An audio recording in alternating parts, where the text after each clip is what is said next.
I'm Nick, this is You Don't Scare Me. We debunk ghost videos. Let's get into it.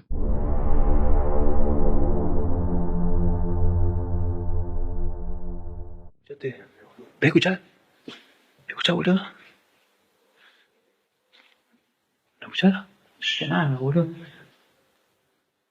A ver.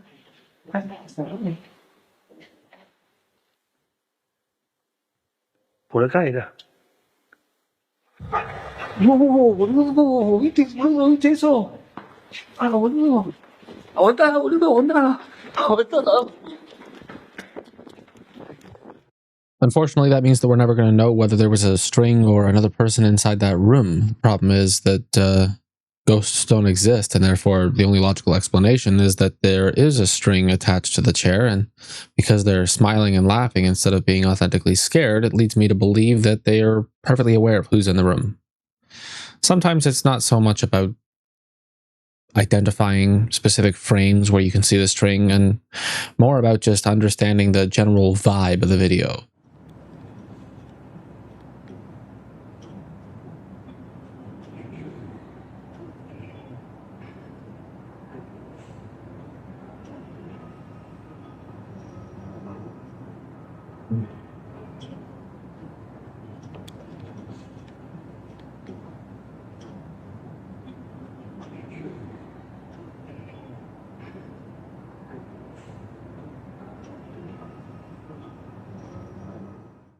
This video is so compressed it looks like somebody recorded it on a Motorola Razr V3i and then texted it to somebody else. I have a few ideas on what it could be, and what it's not is a UFO. It looks more like a reflection on the inside of the glass, and it just so happens that the darkness of the other building happens to kind of cancel out the reflection once it reaches there. The reason why I think that is because it's a giant UFO, and this is the only video we have of it.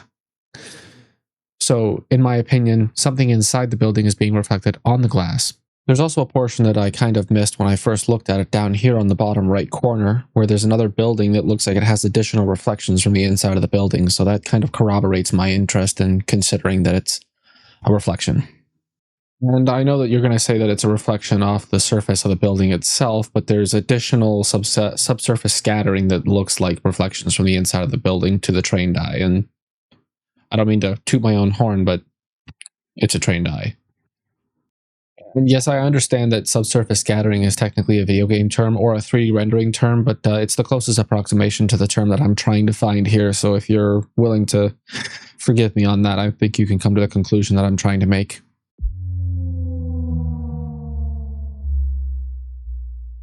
To spice things up, the rest of the videos contained within this entire debunking video are from 4+ years ago. It's kind of rare that I get to see kind of the classics in the horror space, so we're going to go through some of those and see what we can come up with.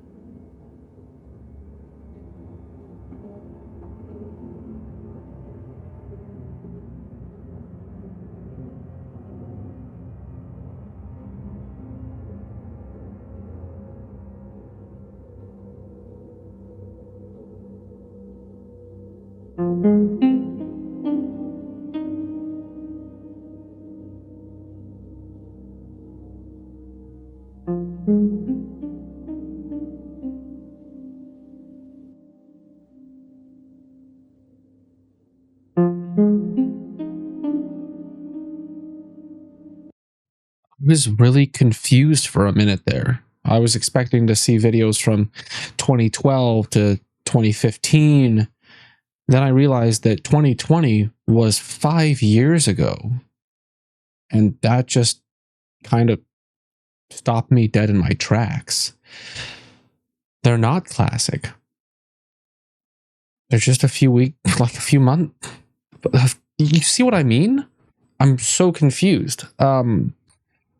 It is my opinion that at the beginning of the video, as the wheelchair moves towards the end of the tiled section to go to the bare concrete, there is probably somebody standing just off the side, and they've used a portion of the video to kind of mask the entire side.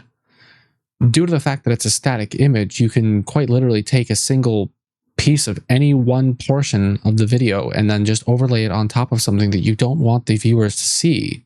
Look at the timestamp at the top and pay attention very closely.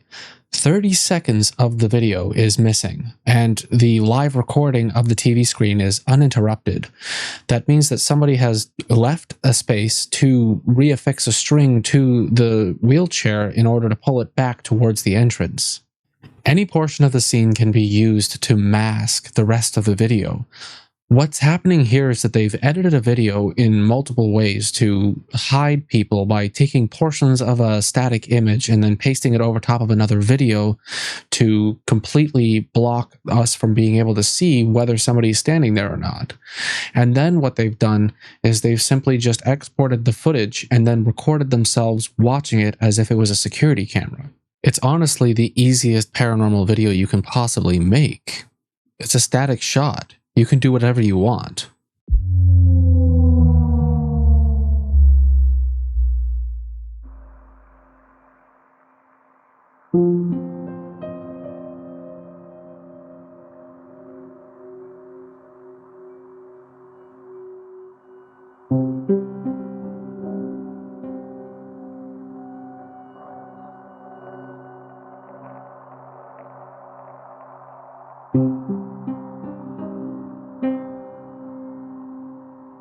A security camera recording a static shot will pause large portions of the scene to be able to save on resources and processing power, especially in the day and age that these security camera films were coming from. Based on the, honestly, garbage video quality, I'm going to go ahead and say that this video was actually recorded sometime in the early 2000s, probably 2006 to 2010.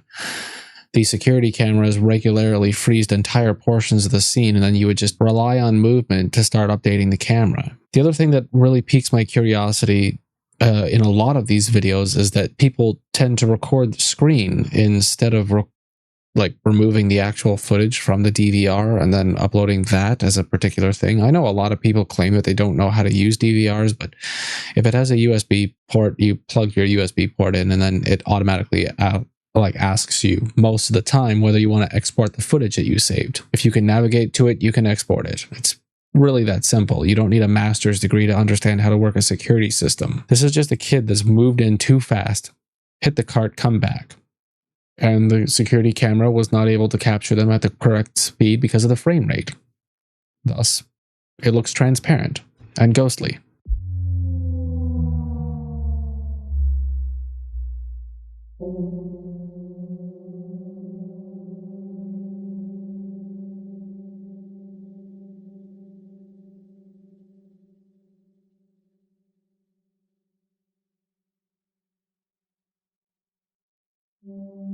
I remember seeing this video a long time ago.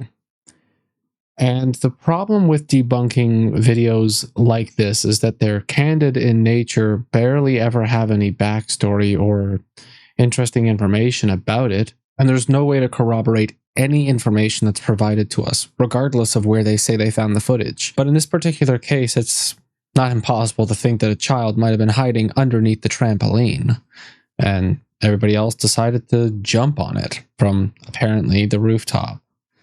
It's just a girl crawling out from underneath a trampoline. It's not exactly paranormal content to me.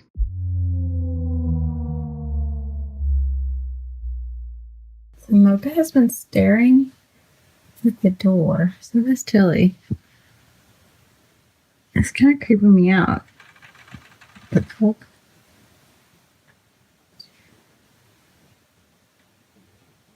What are you doing? Tilly's running away. Hello? Hello?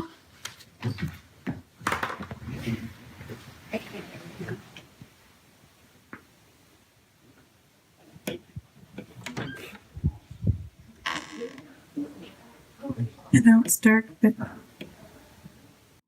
Like I said, classics. I'm pretty sure I saw, and if I look through here, her window's open. See? So, Mystery solved.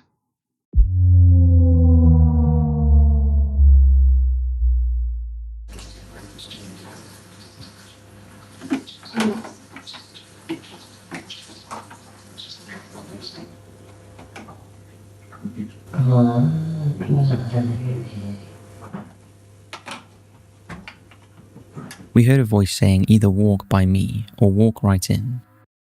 No, we didn't. We heard somebody saying... That's not the same. That's probably a different language, and it might be an elderly, sick, or dying individual who said it. These videos take me so long to record that it's magic hour now, and I look like a cherry tomato. So... I'm just gonna wait a little bit of time. Be right back.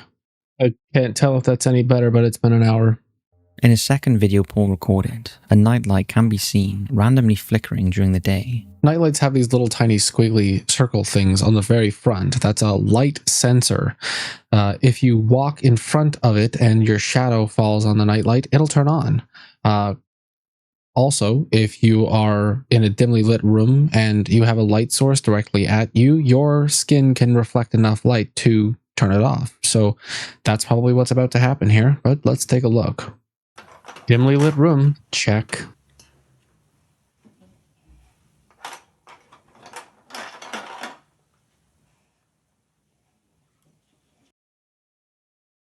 Oh, that's it. That's it. That's it. That's paranormal.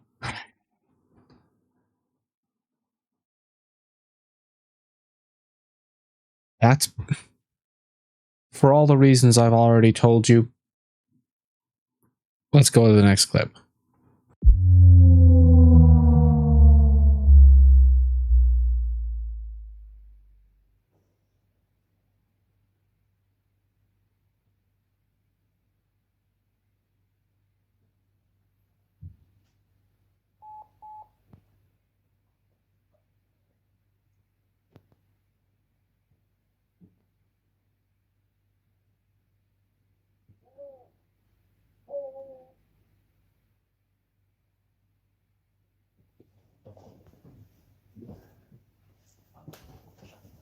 Are you going in?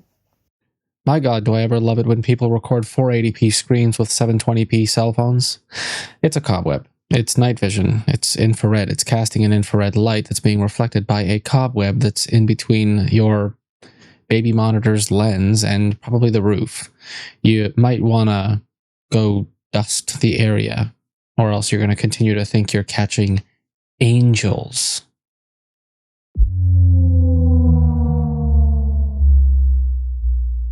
Seven Gables Ghost Boy. This first image was taken at the historic house of the Seven Gables Mansion in Salem, Massachusetts, a house built in 1668 and once the home of author Nathaniel Hawthorne's cousin, Susanna Ingersoll. Who gives a shit? Show us the picture.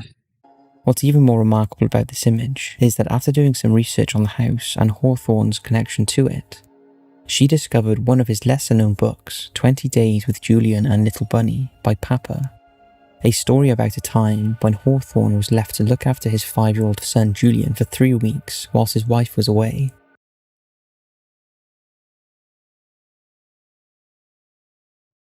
The fuck, man? It's pareidolia. Piss off. Next clip.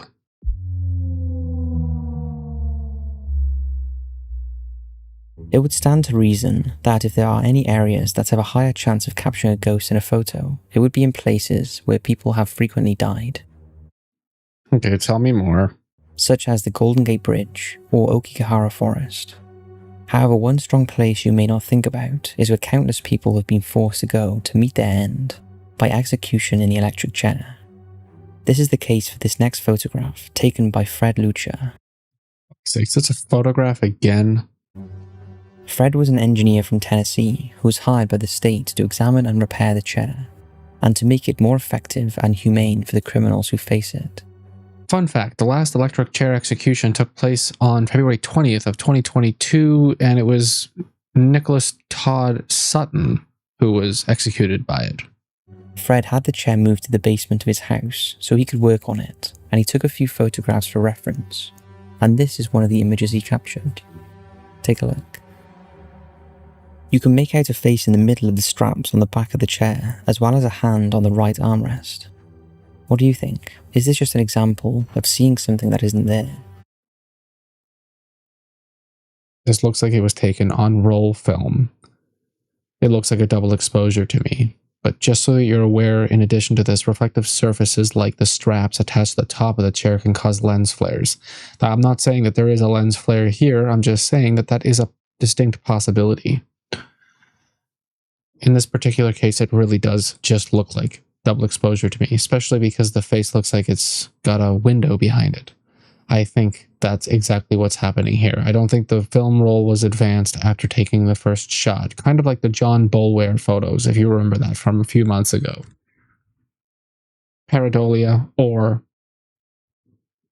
double exposure. Yeah, that's right, I did that just for that stupid little bit. The resemblance to him was uncanny. Also double exposure. The figure of a woman can be seen in the upper right corner of the loft and appears to be overlooking the church. Many have speculated that this is the ghost of a former member of the church who has decided to pay a visit to a place that gave her peace in life. Also, double exposure. Called as the grip around the internet. The picture consists of two female friends posing for a photograph together. It's long exposure. The person who's holding her arm left before the shutter closed. They left it open so that it would gather more light because it's a low light shot. They stood perfectly still. The other person left the shot.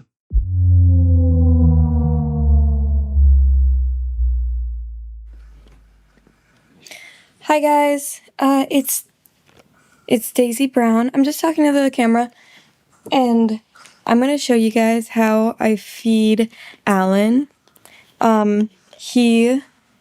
He's blind. In case you haven't noticed, his eyes are very foggy. He can't see anything. Okay, I'm gonna use this opportunity to teach you something.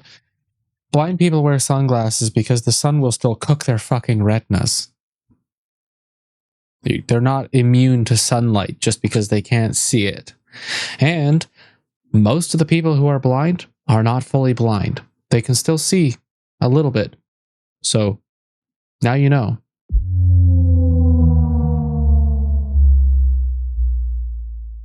I forgot how cringe and weird old content was, so this video has been a train wreck, but I hope you enjoyed it anyways. We're still continuing, I'm just taking a breather right now. I'm getting a new video.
He set the lights in motion before he started recording. Everything that happened in this video is within arm's reach of him, which means that as he's moving, your view is locked to the camera. His hands are not. Everything that happens because he's manipulating it as he's moving through the space. And the chair under the table, somebody's under the table moving the chair. It's moving in the exact way that you would expect somebody holding one leg to shift the chair around. This is chaotic and extremely cringe. It's obvious how he's doing everything. So Thanks for watching. Like the video if you liked it.